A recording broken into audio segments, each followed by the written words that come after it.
El Evangelio es tomado el evangelista San Mateo y dice lo siguiente: en aquel tiempo dijo Jesús a sus discípulos: cuando veáis que la abominación de la desolación anunciada por el profeta Daniel está en el lugar santo, el que esto lee entienda bien, entonces los que están en la Judea huyan a los montes, y el que en el tejado no baje a tomar cosa alguna de su casa, y el que en el campo no vuelva a tomar su vestido. Mas hay de las mujeres encinta o de las que estén criando en aquellos días. Rogad pues que vuestra huida no suceda en invierno o en sábado, porque habrá entonces grande tribulación, cual no se vio desde el principio del mundo hasta entonces, ni la habrá jamás. Y si no fuesen abreviados aquellos días, nadie se salvaría. Mas en gracia a los elegidos serán abreviados aquellos días. Entonces si alguno os dice: mirad el Cristo que está aquí o allí, no lo creáis, porque se levantarán falsos cristos y falsos profetas, y obrarán grandes señales y prodigios, de modo que si pudiera ser, cayeran en error aún los escogidos. Ya estáis prevenidos. Si pues os dicen: mirad que está en el desierto, no salgáis.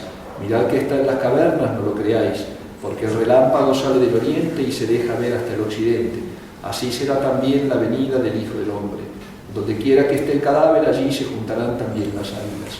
Y luego, después de la tribulación de aquellos días, el sol se oscurecerá, la luna no dará su luz, las estrellas caerán del cielo y las virtudes de los cielos se bambolearán. Y entonces aparecerá la señal del Hijo del Hombre en el cielo. Y entonces plañirán todas las tribus de la tierra y verán al Hijo del Hombre que vendrá sobre las nubes del cielo con gran poder y majestad. Y enviará a sus ángeles con trompetas y voz potente. Y reunirán a sus escogidos de los cuatro vientos, desde el sumo de los cielos hasta su extremidad. Escuchad una comparación tomada de la higuera. Cuando sus tallos están ya tiernos y las hojas ya han brotado, sabéis que está cerca el verano. Pues del mismo modo, cuando veáis todo esto, sabed que el Hijo del Hombre está cerca, a las puertas mismas. En verdad os digo que no pasará esta generación sin que todo esto suceda. El cielo y la tierra pasarán, pero mis palabras no pasarán. Hemos llegado entonces ya al último domingo del año eclesiástico. Se acaba el tiempo de Pentecostés. Hoy para la Iglesia es el fin de año, digamos así. El año litúrgico se acaba hoy. Ya hemos pasado por todos los ciclos, desde la creación del mundo hasta el pecado original, la Inmaculada Concepción, todo cristocéntrico, digamos así, empezando entonces por la venida de Cristo, preparando el centro del universo, el que es, el que era y el que será, el que viene, el viniente, dice el original griego, el que está viniendo constantemente y nunca se detiene. Entonces, ahora ya nos pone la Iglesia en este último año el fin, porque es el último domingo del año, así como vinimos viendo toda la historia de la redención, digamos así, la historia de la redención desde el pecado, la venida de Cristo, la salvación, etc. Ahora, bueno, todo llega a su fin, todo tiene un fin, menos la eternidad. Dios en su eternidad que no tiene ni principio ni fin, pero lo que es temporal sí va a tener un fin, y entonces ya vamos en este domingo con este evangelio tan terrible de la venida de Cristo. Hoy no es exactamente propiamente del juicio final, sí lo que se sigue y lo da a entender y lo dice un poco, pero no especifica la cuestión de cómo va a ser el último juicio de las naciones. Pero hoy sí nos muestra entonces la venida de Cristo ya para volver y a reinar, que será el comienzo de esa eternidad, y nos da los signos que nosotros tenemos que estar preparados y entender, porque van a venir esos tiempos, y cuando vengan esos tiempos nosotros vamos a tener que estar listos para saber y verlos en el aire que ya se han presentado, y poder obrar en consecuencia, como dice San Pablo en la epístola de hoy, poder obrar de manera que seamos agradables a Dios. Dice a los colosenses, con sabiduría e inteligencia espiritual, para que seas agradable a Dios en todo, fructificando en toda especie de obras buenas, dice el apóstol, creciendo en la ciencia de Dios. Y esos signos que da el Evangelio son tremendos. El Evangelio de hoy nos dice cómo va a ser. Primero, la abominación de la desolación sentada en el lugar santo. No nos damos cuenta, al menos los que tenemos un poco de criterio religioso, que las cosas nos van también en este mundo. Que la alteración del orden natural en la vida del ser humano, dejar todo lo que es por naturaleza y empezar a desparramarse en los vicios que son contra natura, que van contra la naturaleza de las cosas, y las circunstancias económicas, las situaciones políticas, las pestes, famoso coronavirus y tantas otras cosas, las guerras, los rumores de guerra, que todos los días nos levantamos escuchando que en una frontera hay un problema, que China viene para acá, que está lo que nunca, como ha estado aún estadistas conocidos y famosos para el mundo de la política, dicen que realmente el mundo está en una situación de guerra constante, diaria, donde a algún gobierno poderoso se le equivoque el dedo y apriete un botón mal, se suelta realmente una guerra que sería terrible, mucho más terrible con el avance tecnológico de las armas, de los armamentos, mucho más terrible que todas las guerras, que en cierta forma las guerras antiguas eran nobles, si bien era la legítima defensa y el ataque, era noble la guerra porque era uno contra uno, era fuerza contra fuerza. Ahora no, ahora es armamento contra armamento, sin que haya quizás bajas humanas. Entonces estamos viviendo unos tiempos terribles, hijos míos. Estamos entendiendo que la abominación de la desolación en estos tiempos malos, como dice San Pablo, se sienta en el lugar santo, dice nuestro Señor. Cuando veas eso, cuando veas ese gran signo, la abominación de la desolación sentada en el lugar santo, pues ahí agárrate, tiembla, porque se soltó todo, empieza todo. Pues bueno, eso ya empezó desde hace muchos años, con el Concilio Vaticano II, con la apostasía de la fe, como dice también el Evangelio, y sobre todo en eso, sentar en el lugar santo. Ustedes saben, yo les dije varias veces en los sermones, si ustedes ven históricamente hablando en cuestiones temporales, ¿cuándo empieza esta pandemia? Va a haber gente que es escéptica, digamos así, y va a decir no, como pasó cuando la ley del aborto en México, que hubo ese temblor tan fuerte hace unas semanas o unos meses atrás. No, ¿qué tiene que ver Dios con estas cosas? Es una cuestión del cambio climático. Por supuesto que va a haber, y así va a haber siempre, y ese es otro de los signos. Cuando venga nuestro Señor, una de las cosas va a ser es que nadie va a creer que va a venir. En la apostasía universal la gente va a pensar, y los que tienen que dirigir a la gente le van a hacer pensar que no, que este es un mundo realmente excesivamente desarrollado y el hombre ha llegado a su plenitud y empieza un tiempo de felicidad. La venida de Cristo va a ser justamente obviada, porque el mundo no va a creer en Cristo. Entonces no van a creer en su venida, sino creen primero en su existencia o en su presencia, menos van a creer en su venida, que es otro de los signos. Por eso el escepticismo de la gente es un gran castigo.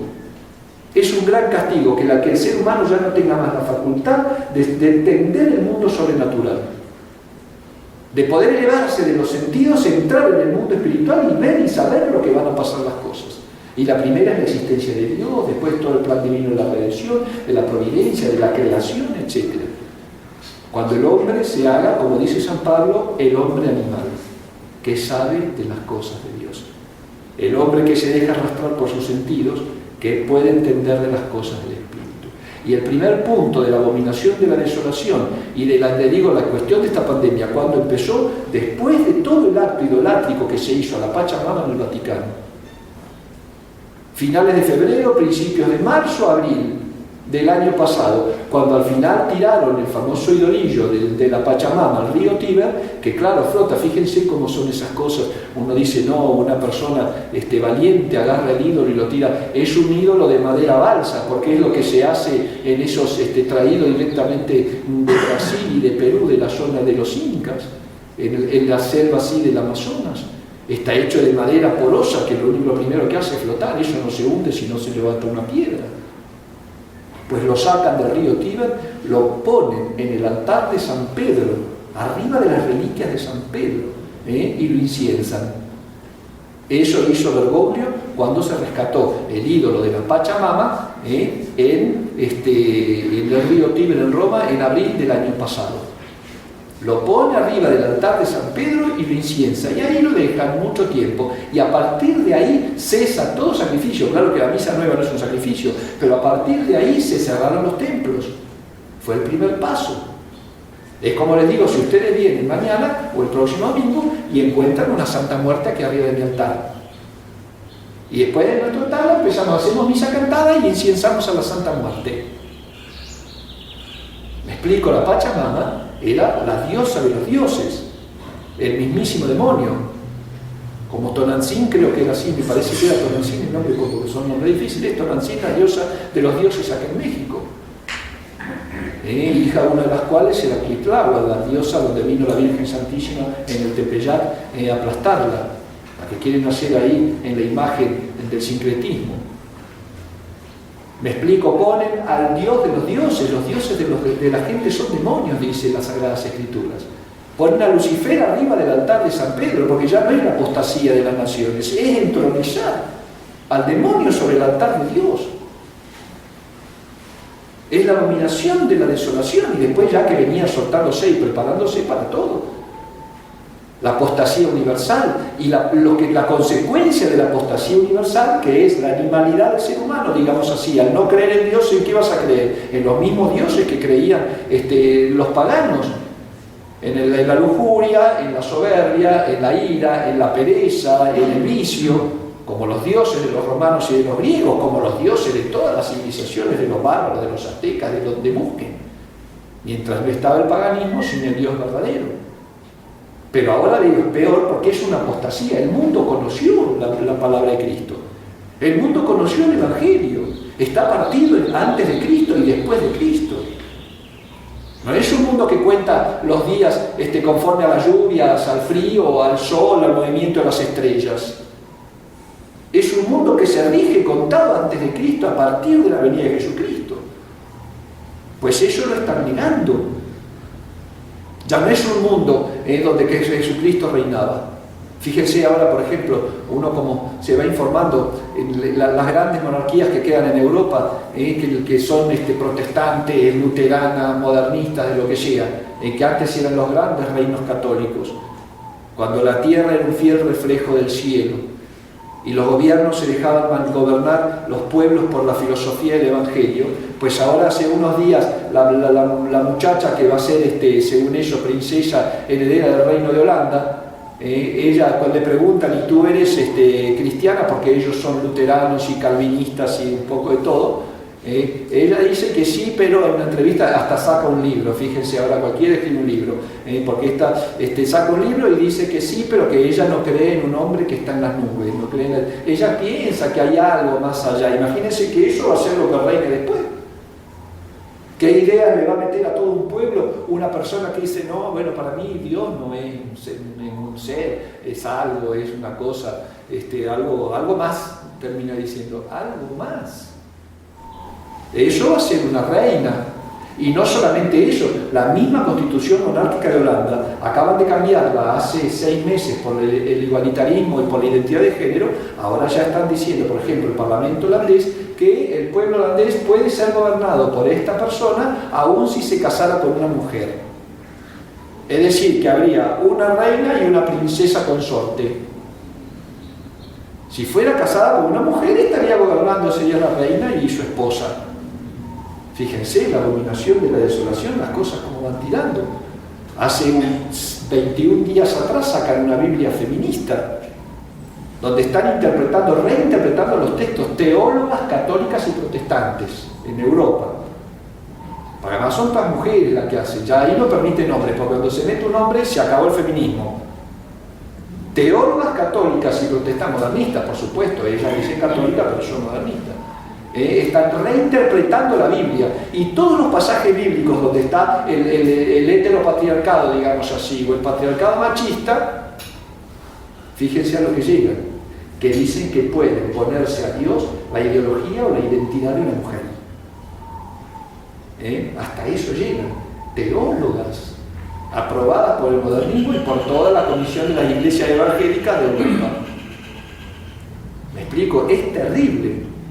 Las cuestiones de la vacuna que estamos viendo ahora, ustedes saben, lo han escuchado porque son las noticias que están ahora. A partir del 1 de febrero en Austria, la vacuna va a ser obligatoria para todos. El gobierno ya va a exigir la vacuna para todos. Los que no, sí, no te voy a obligar, te voy a exigir. Lo único que vas a poder hacer si no estás vacunado es salir de tu casa, hacer deporte, ir al médico y hacer las compras. Nada más. No te vas a poder subir un camión, no vas a poder tomar un taxi, no vas a poder entrar al trabajo, no vas a poder ir a un supermercado, no vas a hacer las compras, vas a poder. Pero lo demás nada. Nada, absolutamente nada. Y ahí dice el primer ministro, bueno, ¿saben qué? Nosotros vamos a tener que hacer esto porque hay un brote en un país de 37 millones de habitantes, hoy salieron 34 casos. 0,000. De hecho, las estadísticas de España de la pandemia el año pasado, entre comillas, determinaron que fue el 3% de las enfermedades normales. 3%. Menos que mueren de pulmonía y de gripe por los años. ¿Me explico? Entonces, otra vez dicen ahora que si se viene la cuarta ola y empiezan el confinamiento, y le están llamando a la gente la pandemia de los no vacunados. Fíjense cómo ya están haciendo la división y el odio, generando el odio. ¿Sabes qué? Este no se vacunó, entonces vos sos el que me contagias a mí. Y es mentira eso, porque ya hasta aún dicen las cuestiones de la vacuna que no inmuniza de nada, que lo único que hace es, si te agarra la enfermedad, no se te va a pegar tan duro y a lo mejor no te morís. Y a lo mejor no te morís. Entonces, ¿cuál es el problema? Si el asunto es solamente para la gravedad de la enfermedad, entonces ni yo te contagio a ti ni tú a mí, nos contagiamos los dos en todo caso. Tu vacuna no te sirve para no transmitir y no recibir. Son cosas muy terribles, la abominación de la desolación, el problema de la religión. La gente ya no cree en nada, la apostasía es universal y las consecuencias de esa apostasía decía que es el odio de las personas. Por eso dice el Evangelio un poco más adelante, cuando habla de la pérdida de la fe, es que acaso encontraré la fe. Dice, y por eso se odiarán unos a otros, dice nuestro Señor. La caridad de los míos se enfriará, se traicionarán, se odiarán. Es lo que está pasando en el mundo individualista de hoy, aún en las cuestiones de la fe. Las divisiones y divisiones y divisiones y peleas y difamaciones y calumnias y ataques por todos lados. ¿Por qué? Porque ya pusieron a la abominación de la desolación en el lugar santo. Empieza con esa descreencia, digamos así, y termina con la entronización del demonio como rey y como príncipe de este mundo. Como príncipe de este mundo, Satanás. El otro día veía en la historia de una ciudad de Argentina que se llama La Plata, y ya no dice, es una cuestión histórica y ya no se esconde cómo esa ciudad fue diagramada. Recibió esa ciudad por su diagrama un premio arquitectónico, digamos así, por la diagramación de cómo están divididos los sectores, las calles, etc. Pues ese plano, cuando muestran el original del plano, fue hecho por la logia masónica de La Plata, se llamaba, por la masonería, fue diseñada por la masonería, de manera que el plano es una escuadra y un compás. Una escuadra que es el símbolo de la masonería. Ya están en todos lados. Y ya lo ponen como un gran acto arquitectónico. Y qué buena la masonería, esta sociedad secreta que conspira contra todo orden establecido, ya sea gubernamental, ya sea familiar, ya sea religioso. Infiltraron todo lo que son los ámbitos de gobierno y de liderazgo en el mundo, digamos así, aún las religiones. Por eso el problema del Concilio Vaticano II. La Iglesia en época del Concilio Vaticano estaba infiltrada hasta las orejas, desde hacía ya 150 años. Cuando uno entiende ese principio, entiende que hay un poder atrás del poder que es de la bondad, digamos así, que está el demonio atrás de Jesucristo. Por eso, hijos míos, preparemos estos tiempos que se vienen. ¿Cómo? Agradando a Dios en todo, dice San Pablo. Vamos a convertirnos. Hay algún tiempo que va a llegar el fin nuestro también, que tenemos que entrar en un camino de conversión.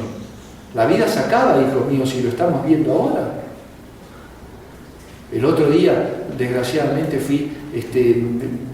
pasó un accidente con un pobre niñito de unos meses, de 1 año y 6 meses, que atropelló un camión y que no estaba bautizado, que su papá quería esperar el bautismo, que vinieran gente de no sé dónde, y sus abuelitos que vienen a la capilla me querían traer al niño para bautizar. Bueno, cuando sea, porque querían ser los padrinos. Y el muchacho, el hijo, no quería, 1 año y 6 meses, por una cosa mundana, se lo llevó con un camión puesto por delante, hasta salió en las noticias el niñito. 1 año y 6 meses.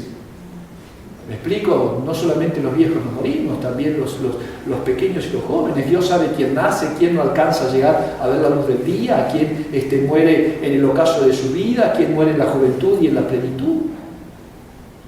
Por eso no tentemos a Dios y entendamos que los tiempos son muy malos y veamos el mundo. ¿No se dan cuenta que el mundo es de terror? El mundo de hoy es un mundo de terror. Es un mundo perdido, pervertido, corrompido, corruptor, todo la tiene. Evidente que el mundano es feliz, hijos míos. La persona que se deja llevar por la lujuria, por la ira, por la avaricia, claro que está otra vez a sus anchas. Por supuesto que está a sus anchas en ese mundo donde de nuevo se quita ese principio molesto que me dice está mal, sé puro, sé humilde, sé diligente, etc. Cuando yo quito lo que es ese principio director de nuestras acciones, evidentemente la naturaleza animal se empieza a regordear. Y por eso el mundo es feliz sin Dios. Y cuando vino Jesucristo, ¿por qué en los primeros tiempos del cristianismo hubieron tantas persecuciones?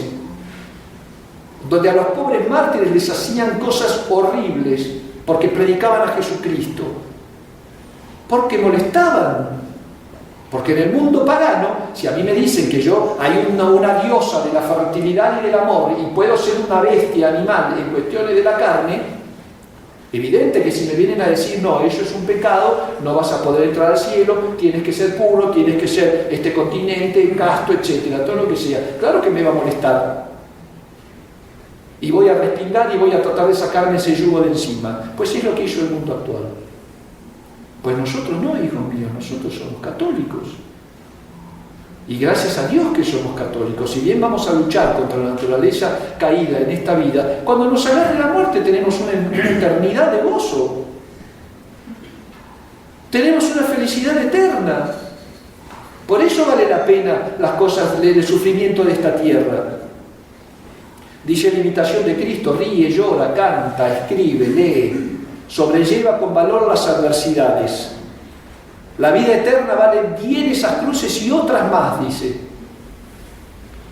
Por eso estemos atentos a los signos de los tiempos. Y a los signos de los tiempos en el alma. Hoy puede ser mi fin también. Si hoy me muero, se acabó mi mundo.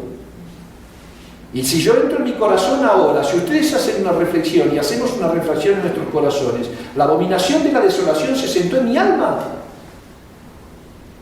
La abominación de la desolación, que es el pecado, el reino del pecado, el alejamiento de Cristo, de la verdad, de la fe, la pérdida de la gracia, está sentada en mi alma.